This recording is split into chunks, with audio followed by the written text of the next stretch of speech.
How's everybody doing this morning? Let me hear you. Yeah! We have a Chevy Suburban that's getting a infotainment upgrade because this is going to become the daughter's car. Could you imagine driving this as your first car? That's like a school bus. Awesome. So what we got happening in here is we're putting in a backup camera, replacing the radio with a CarPlay unit, the 1330. We're going to run an RCA up to the overhead so that we can, if they have a DVD up here, it'll play back there just in case. We're going to do steering wheel controls so we can add the VR feature as well as answer and hang up. Lots of fun going on here. We're going to be using the RP4 GM11 to do all that, along with the BK GMK422 kit, antenna adapter, and then we're going to put this guy, the USB DMA1, where the cigarette lighter was, so that they'll just be able to have a nice convenient location to plug it in. Sounds like a lot of fun? Well, it could be. You ready, Fernando? I'm totally ready. Totally ready. He's already back there. Let's get going. Oh, camera. What other camera? We're doing my favorite camera, the Cam LF3. Awesome low light. All right, guys, let's get started. All right, so this has a Bose system. All right, so go ahead and get this dash off. Just start here and just kind of work your way around. Make sure the steering wheel is tipped all the way down. There we go.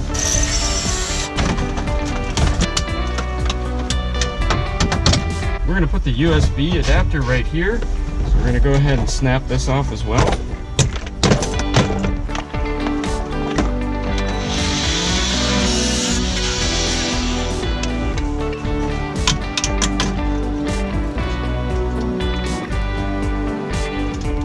All right, let's get over to the bench and start figuring all this out.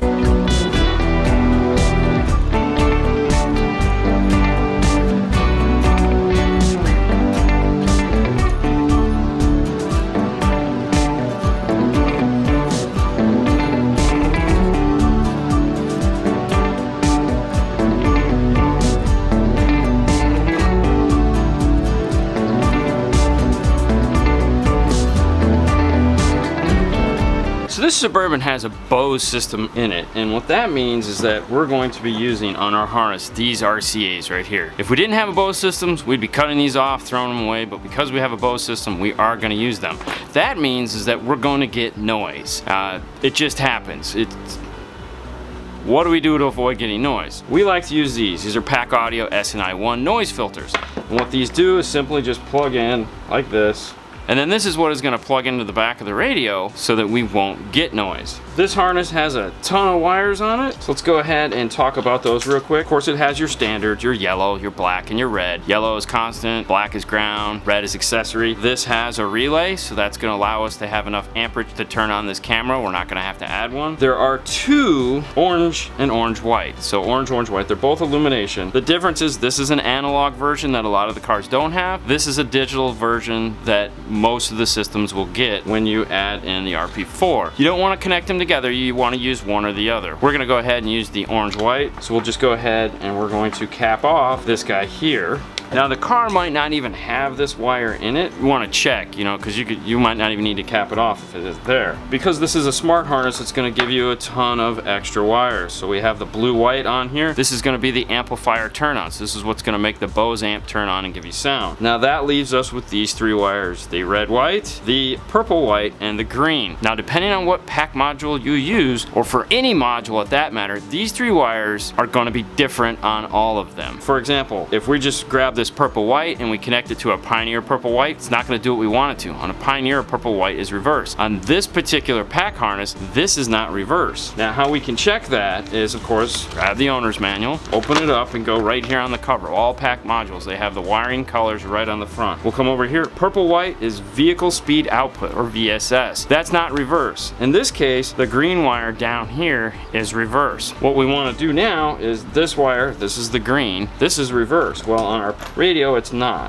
So we're going to go ahead and cut this. We're going to go ahead and cut this. We'll go ahead and cap off the VSS wire because we're not going to be using it. Strip this back a bit. And now what we're going to do is we're just going to solder this purple white onto the green. Now the reason why I like to do this is because depending on which one of these you're doing, this green wire is the exact same color as the positive driver's rear speaker. And if you don't pay attention at the very end, if you tape up your harness and do all that, you run the risk of hooking it up wrong. This just makes makes things a little bit easier. That leaves us with the next wire, which is the red white. Red white is gonna be your emergency brake wire. So if you need to hook up an emergency brake wire, this is the wire you're after. That's gonna hook up to the light green on your Kenwood, your Pioneer, and of course the yellow, blue, or black, I can never remember, on the Alpine. That's the harness. We're gonna go ahead and connect this over to our Pioneer, match up all the colors, and we'll be done. Now on your Pioneer harness, since we're not gonna be using the 8 speaker wires, make sure you cap those off. This is the factory overhead. And how you get it down is there's 2 10mm bolts up underneath this, which just has these 2 hooks here and it opens. And then there's 2 more here. And then what you have to do is pry down on the front, because there's this clip right here. And once you pry down on that clip, this will swing down. This is the hook that it'll actually hang from. And there's one plug here that you just unplug and the whole unit comes out of the car. Now what we want to do is get to this video input right here so that we can solder on our RCA on the back so that we don't have to have it looping around to the front. So to do that, we want to go ahead and remove this circuit board.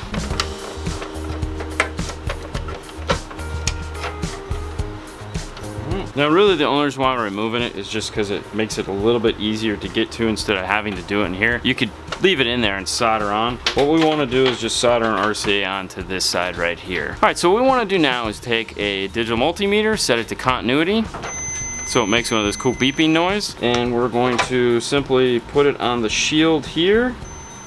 Alright, so this inside pin here is shield. Let's go to the inside of it.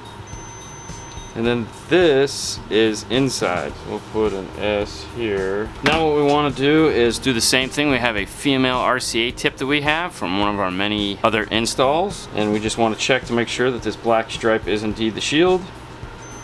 And it is. So now what we want to do is go ahead and solder this RCA onto here, just like this. Alright, plug it in and go ahead and slide it back into place. Alright, so this is all set and ready to go. What we're going to do now is go ahead into the car and run a single RCA, not a set, but a single RCA up to this so we can plug it in.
So we want to go ahead and remove this cigarette lighter. Cigarette lighters are always a pain in the butt to remove. They do a really good job of making these things stay put, that is for sure. Now I like to wrap a little piece of foam. This is just like 16" foam around this when I'm putting them into these cigarette lighter adapters. Just makes them fit a little bit more snug. Now we're going to go ahead and add glue so that it doesn't come at all. Alright, we'll let that sit and dry. Alright, so the last thing we want to check is make sure that the movie displays on the back screen. So we have a movie playing here on the front screen, and it is also playing on the back screen. Well guys, this was a fun little update. This brought this car up to the now, made it a little bit safer for the new driver to be driving. We have the cool backup camera so they can see behind them. We have CarPlay so that they can do hands-free, everything that a teenager needs to be doing. Makes life a lot easier. I have a teenager, you guys know Haley of course, and we put a CarPlay radio in her car for the same reason. She was a new driver, it was awesome, she loved it. The car she has now doesn't have it, has cool Ford Sync. She's like constantly nagging me for her to put one back in her car. Whether it be CarPlay or Android Auto, these are things that will make your lives, and especially for a teen that has to do text messaging, has to do phone calls, has to be active, at least a little safer. I strongly recommend, if you haven't seen Android Auto or Apple CarPlay and you have the means to put it in your car, go check it out, put one in, especially if you have a teenage driver. All right guys, this one is done. It's almost out of here. On to the next one.